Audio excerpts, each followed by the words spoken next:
Hello বন্ধুরা, চলে এসেছি আমাদের ড্রাগন বাগানে। তো এখন বাজে হচ্ছে 5টা। এখনও বাজতে এখনও 5 মিনিট বাকি। তো এই ফুলগুলো কালকে ফুটেছে। দেখুন ফুলগুলো, শুধু দেখুন কত সুন্দর, এত সুন্দর লাগছে দেখতে, মানে কি বলবো, পুরো পদ্ম ফুলের মতো। এই দেখুন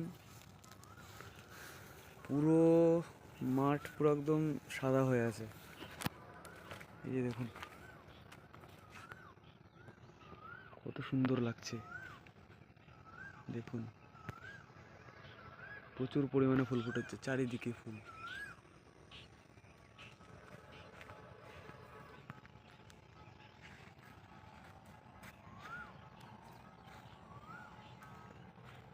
ভিডিওটি ভালো লাগলে লাইক করে দেবেন, চ্যানেলটি সাবস্ক্রাইব করে দেবেন।